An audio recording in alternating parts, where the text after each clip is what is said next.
तो constitutional provision है यहाँ पे कुछ, अगेन काम की नहीं है, लेकिन काम की मतलब हमारे ऑफिस में कोई आके आपको नहीं पूछेगा, कोई क्लाइंट, कि बताओ जीएसटी कॉन्स्टिट्यूशन के कौन से आर्टिकल से आया लेकिन एक जनरल नॉलेज आपको इंडिया के लॉ का होना चाहिए, इंडिया में लॉ कैसे बनता है, तभी आपको पॉलिटिक्स समझ में आएगा। तो यहाँ पे क्या था आपके लिए, एक आर्टिकल है 265, मैंने इसके बारे में बहुत बार बात की है, ये प्रोटेक्ट करता है सारे सिटीजन को। अच्छा, constitution of India is a very big document, आपको पता है ना, भारत का संविधान। हेलो, ये 7th स्टैंडर्ड से पढ़ रहे हो आप लोग, ठीक है ना। तो उस बहुत बड़ी डॉक्यूमेंट है, उसमें 25 पार्ट्स है, कॉन्स्टिट्यूशन के बड़े बड़े पार्ट्स है, उसमें 448 आर्टिकल्स है, मतलब चैप्टर्स जैसा हो गया, आर्टिकल बोले तो चैप्टर, उसमें 12 शेड्यूल्स है।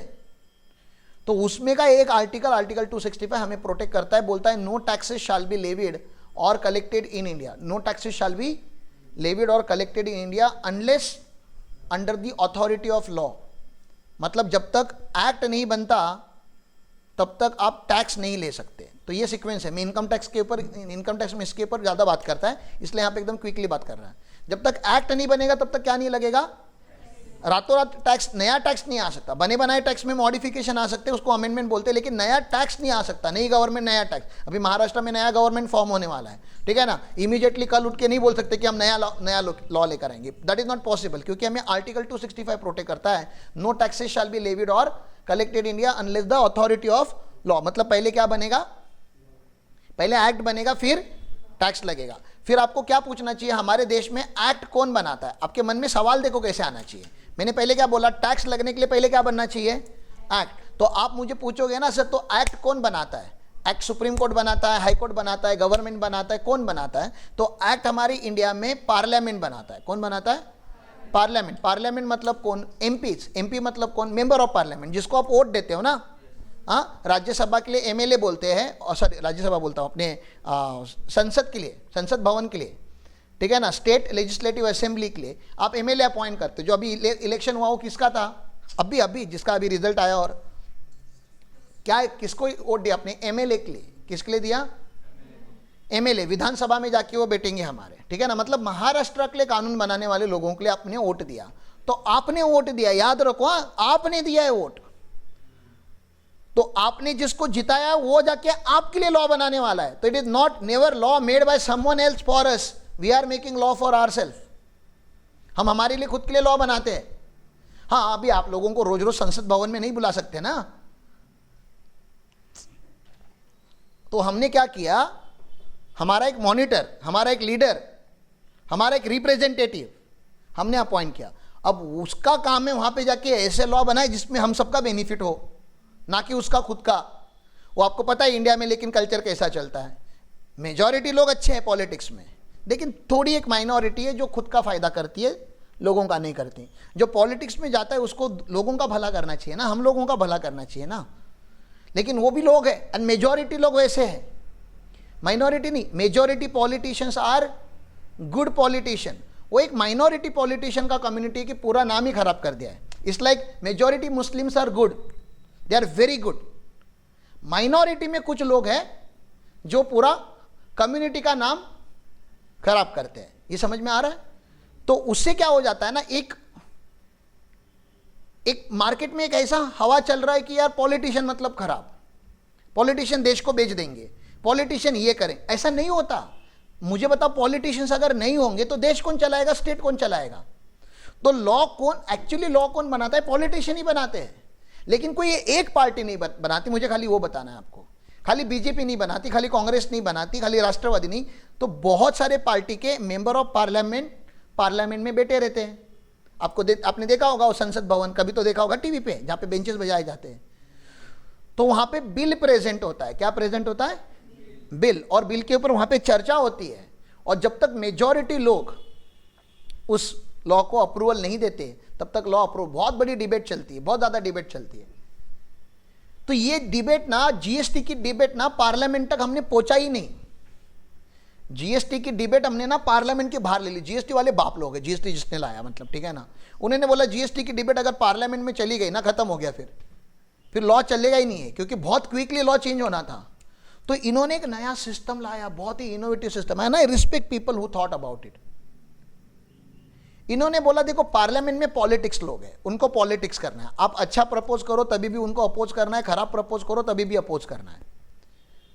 तो इन्होंने बोला जो स्टेट के लोग हैं, स्टेट मतलब समझ रहे हैं, महाराष्ट्र कर्नाटका, इन सारे स्टेट के लोगों का एक कमेटी बनाओ। एक क्या बनाओ, उसका नाम रख दिया जीएसटी काउंसिल, ठीक है ना। और तो उसमें सेंसिबल लोगों को लाओ, पॉलिटिशियंस लोगों को नहीं। किसको लाना है? सेंसिबल लोगों को लाना है, जो उस स्टेट का सोचे, क्योंकि वो स्टेट का रिप्रेजेंटेटिव है। और ऐसे सारे स्टेट के रिप्रेजेंटेटिव लाओ और कुछ सेंट्रल गवर्नमेंट के लोग उसमें रखो। निर्मला सीतारामन या जो फाइनेंस मिनिस्टर देश का होगा उसको चेयरपर्सन रखो, is the chairperson. Let them fight in the cabin, close room. GST की फाइट क्लोज रूम में होती है। और एक बार उन्होंने डिस्कस कर लिया, उधर पूरा कुछ सलाह मसला हो गया, उसके बाद एक पेपर बनता है बिल के फॉर्म में, वो पार्लियामेंट में पुट होता है और वो अप्रूव ही होता है, क्योंकि जो डिबेट करनी थी वो कहां पे हो चुकी है, वो जो काउंसिल है उसमें हो चुकी है। तो इतना कितना ब्यूटीफुल सिस्टम है ना। सोचो ना, जीएसटी सीखने जैसा सिस्टम है। कितने कॉम्प्लेक्स पॉलिटिकल स्ट्रक्चर में अगर आपको कोई अगर ऐसा लॉ लाना है तो कैसे ला सकते हैं? तो ऐसे ला सकते हैं। काउंसिल इज द सॉल्यूशन, क्योंकि काउंसिल में कोई पॉलिटिकल पार्टी का बंदा नहीं है, एक सिंगल पॉलिटिकल स्टेट का रिप्रेजेंटेटिव। स्टेट डिसाइड करेगा कि हमें कौन रिप्रेजेंट करेगा। और ऑब्वियसली पूरा स्टेट रिप्रेजेंट करने अगर एक बंदा भेजना है आपको, तो आपको नहीं समझता कि आपका जो बेस्ट होगा आप उसको ही भेजोगे ना वहां पे। तो ऐसा होता है। And that's the reason GST council is one of the most powerful council in India as of now. तो काउंसिल को पावर देने थे ना, फिर काउंसिल को पावर कौन देगा? Constitution of India. तो कॉन्स्टिट्यूशन ऑफ इंडिया में कुछ लॉ चेंजेस किए गए, आर्टिकल इंसर्ट किए गए कि काउंसिल बनेगा। तो पार्लियामेंट, लोकसभा, राज्यसभा आपने नाम सुने होंगे, ठीक है ना। वहां पे स्टेट, वहां पे सेंट्रल लेवल गवर्नमेंट के लॉ बनते हैं। तो लॉ बनाने का पावर किसको है? पार्लियामेंट को है। ये कहां पे लिखा है? ये आर्टिकल 245 में लिखा है। कहां पे लिखा है? आर्टिकल 245 में। फिर सर स्टेट भी लॉ बना सकती है और सेंट्रल भी लॉ बना सकती है। स्टेट का भी अपना विधानसभा है, सेंट्रल का अपना कॉन्स्टिट्यूशन है। तो सर दोनों का फाइट नहीं होगा क्या? हाँ, हो सकता था। इसलिए एक आर्टिकल बनाया गवर्नमेंट ने, आर्टिकल 246। आर्टिकल 246 बोलता है पावर को डिवाइड करो। पावर दोनों को है, लेकिन पावर को डिवाइड करो।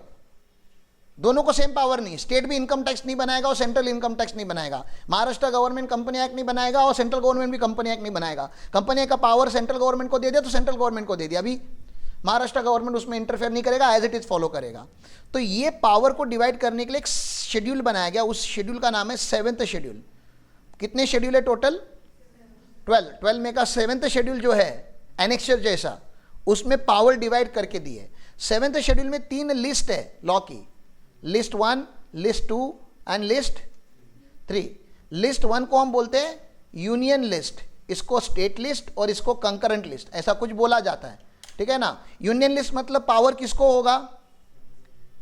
यूनियन लिस्ट मतलब किसको पावर? पार्लियामेंट को, मतलब सेंट्रल गवर्नमेंट को, ठीक है ना।